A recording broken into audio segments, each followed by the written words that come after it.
Going on? It's your boy JDM, Jason Dowdy Music. If you've been following me lately, then you know I'm on a journey to leave my 9 to 5 and do music full time.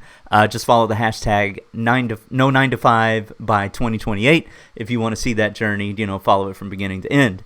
Today I want to talk about goals, and specifically I am talking to the syncproducerhub community from Clint Productions.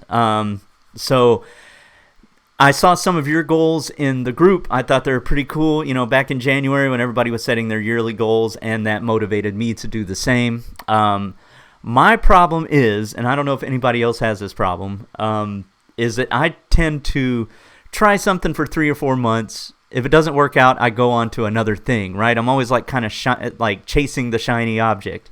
And what I have not done yet is really set a long-term goal, stick to it, and build and build and build and watch it play out.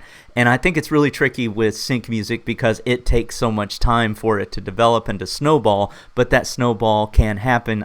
You just got to believe, right? So when I set my goals, I did have some success in sync, so I know that it does actually pay money, right? So when I set my goals this year, I really wanted to focus on sync for the next 3 years to be the biggest source of income for my music production business. So these are my goals. And what I did was I went through and I wrote down like 40 or 50 things I would love to do in 2025. But time is a restricted resource, right? If you divide your attention too much, you're not going to get anything accomplished. So I wanted to narrow it down to the top 4, maybe 5 things that I could do. And this is what I came up with. Tell me what you think and let me know what your goals are and if they've changed since the beginning of the year. So number 1, at least $5K in music revenue.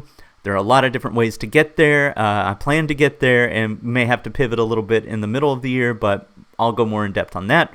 Number 2 is make 20 new quality contacts in the music licensing industry. Somebody who I could email and they would email me back, and we started off on the right foot, right? Somebody that knows more than I do about music licensing. That's what I would count as quality. Number 3, start a good relationship with at least one new music library, meaning I've submitted, I've got accepted, I've worked with them, I've sent my deliverables in the right way, and they're happy with the end result. And then number 4 is have 150 tracks in music libraries. I have a good relationship with one, so I could just go all in with them. But Matt Steele from last night's podcast, the sync licensing agent, mentioned that you don't want to put all of your eggs in one basket, so I'm kind of tweaking my goals a little bit to diversify more. The 3-year plan is to build the catalog, start new relationships, right? Just build and build and build, get as many things into music libraries as possible. Build year 2, I want to really nurture those relationships and become indispensable to them, right? Be known as that go-to person that they can count on. And then year 3 is continue to build, and then level up and cash in and see if we can make this income happen and set more strategic financial goals and ways to get there. Anyway, that's my goals. Let me know what you think. Let me know if your goals have changed since the beginning of the year, or what your goals are. I'd love to hear about it, especially in the sync producer community there. So let's go.